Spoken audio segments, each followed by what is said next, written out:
Hello friends, आज हम लोग शुरू करेंगे क्लास 10 का चैप्टर नंबर 1 जिसका नाम है प्रकाश। तो सबसे पहले हम लोग यहाँ डालेंगे चैप्टर 1।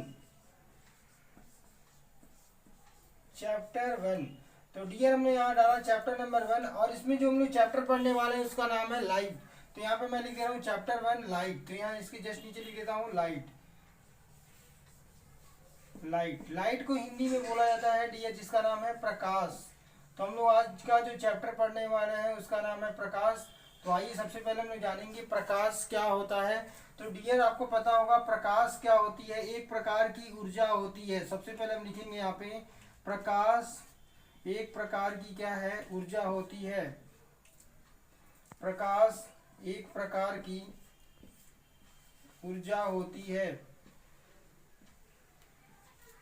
ऊर्जा होती है जो हमारी आंखों में जो हमारी आंखों में संवेदना उत्पन्न करती है, संवेदना उत्पन्न करती है।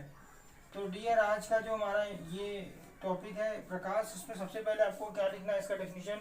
प्रकाश एक प्रकार की ऊर्जा होती है जो हमारी आंखों में संवेदना उत्पन्न करती है। आइए मैं आपको कुछ एग्जांपल के माध्यम से भी समझाता हूँ। जैसे सपोज दैट मान लीजिए ये कोई क्या है आपका, एक प्रकार का आपका क्या है, बल्ब है। तो डियर आप देख रहे होंगे यहाँ पे एक बल्ब है और इस बल्ब से क्या हो रही है, इससे बल्ब को मैं जला रहा हूँ तो इससे क्या निकलेगा, प्रकाश निकलेगा, लाइट निकलेगी, ऊर्जा निकलेगी। तो ये चारों तरफ क्या होगा, फैलेगा ऐसे करके।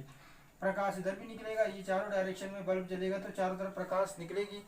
अब ये प्रकाश क्या होगा, मान लीजिए कोई वस्तु यहाँ पे है तो इस वस्तु पे भी पड़ेगी प्रकाश चारों तरफ से, इस तरह से पड़ेगी, यहाँ भी पड़ेगा, इसके हर एक कोने तक प्रकाश पड़ेगी, प्रकाश जाएगी। और मान लीजिए सपोज दैट डियर ये हमारी आई है, आंखें हैं। तो ये हमारी आंखें इस वस्तु को देख रही होंगी, ठीक है। तो यहाँ पे लाइट पड़ने के बाद जैसे जहां जहां पे इसकी जिस पोर्शन पे लाइट पड़ेगी वहां से क्या होगा, इसका रिफ्लेक्शन होगा। इधर पड़ी तो इधर रिफ्लेक्शन होगा। तो इसके प्रकाश चारों तरफ से रिफ्लेक्शन होगी। अगर हमारी आंखें देख रही हैं तो यहाँ पे पड़ने के बाद भी वस्तु का क्या होता है, रिफ्लेक्शन होता है। तो इस तरह से हमने देखा कि ये प्रकाश जो होती है जब एक प्रकार की ऊर्जा है और ये हमारी आंखों में क्या कर रही है, संवेदना उत्पन्न कर रही है, जिसके कारण हमें वस्तु क्या हो रही है, स्पष्ट दिखाई दे रही है। तो अगला हम लोग डियर है इसमें हेडिंग डालेंगे, इसी का ही लेकर के हम लोग नेक्स्ट हेडिंग डालेंगे। अगला हमारा जो हेडिंग है उसका नाम है प्रकाश का परावर्तन। तो हमारी अगली हेडिंग है डियर जिसका नाम हम लोग हेडिंग डालेंगे यहाँ पे प्रकाश का परावर्तन। प्रकाश का परावर्तन। तो ध्यान से देखिएगा डियर, प्रकाश का परावर्तन क्या होता है। सबसे पहले हम लोग जानेंगे प्रकाश के परावर्तन के बारे में। आपको डियर पता होगा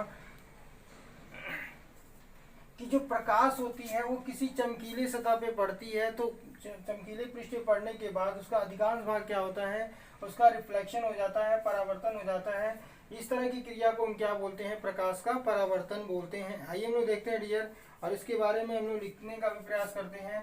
प्रकाश किसी चमकीले पृष्ठ पे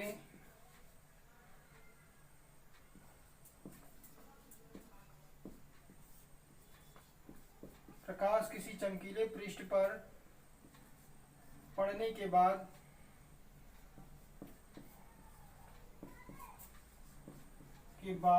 उसका अधिकांश भाग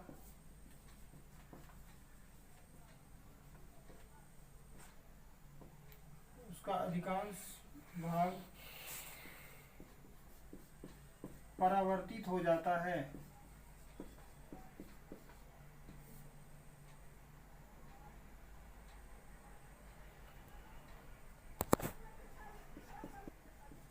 प्रकाश की इस क्रिया को ही प्रकाश का परावर्तन कहते हैं।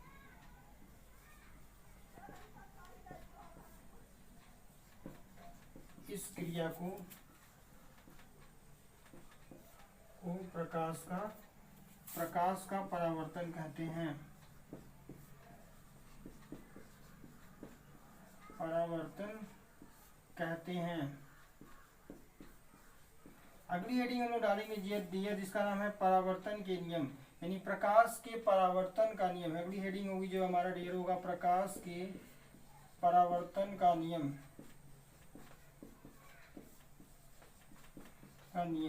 तो आपको पता होगा डियर अच्छे से प्रकाश के परावर्तन के जो दो नियम होते हैं कितने होते हैं, तो आपको पता होगा अच्छे से। मैं यहाँ पे हेडिंग डाल रहा हूँ, लिख रहा हूँ प्रकाश के परावर्तन के कुल कितने नियम होते हैं। डाल दिया हम लोगों ने, हेडिंग डाल दिया प्रकाश के परावर्तन के नियम। अब हम लोग फिगर भी बनाते हैं ताकि अच्छे से समझ में आ जाए।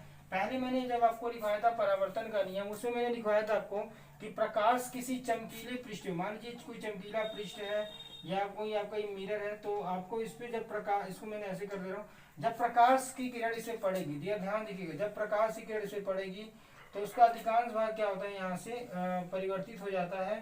तो इस तरह की जो घटना होती है प्रकाश का किसी चमकीले पृष्ठ पड़ने के बाद वापस उसी मार्ग में लौट जाने की जो क्रिया है, इसी को हम क्या बोल रहे हैं, प्रकाश का परावर्तन बोल रहे थे। तो प्रकाश के परावर्तन के नियम जब हम लिखेंगे डियर, तो ध्यान देखिएगा, जब कभी यहाँ से लाइटें जो आती हैं उसे हम लोग बोलते हैं आपतित किरण, आपतित किरण, आपतित किरण बोला जाता है। और जो लाइटें पड़ती हैं और यहाँ से रिफ्लेक्ट हो जाती हैं उसे हम लोग बोलते हैं डियर परावर्तित किरण। इसको हम बोलेंगे परावर्तित किरण, परावर्तित किरण। और ये क्या होता है आपका बीच में जो पॉइंट होता है इसको बोलते हैं अभिलंब, ये जो लाइन नहीं है इसको बोलते हैं अभिलंब। और ये जो होता है आपका बिंदु जो होती है डियर, इसको बोलते हैं आपतन बिंदु, आपतन बिंदु। तो हम इसको अच्छे से समझेंगे डियर कि इसका मतलब क्या होता है। ध्यान देखिएगा, यहाँ पे आपतित किरण और ये परावर्तित किरण अभिलंब है, इसके बीच का जो एंगल होता है वो दोनों क्या होते हैं, इक्वल होते हैं। आप अच्छे से देखिएगा। अब इसका जो हमने इसका पहला नियम लिखेंगे, प्रकाश के परावर्तन के कुल दो नियम होते हैं। पहला नियम जो होता है, या हम इसको पहले लिख देते हैं प्रकाश के परावर्तन के, प्रकाश के परावर्तन के कुल दो नियम हैं, कुल दो नियम होते हैं, कुल दो नियम होते हैं।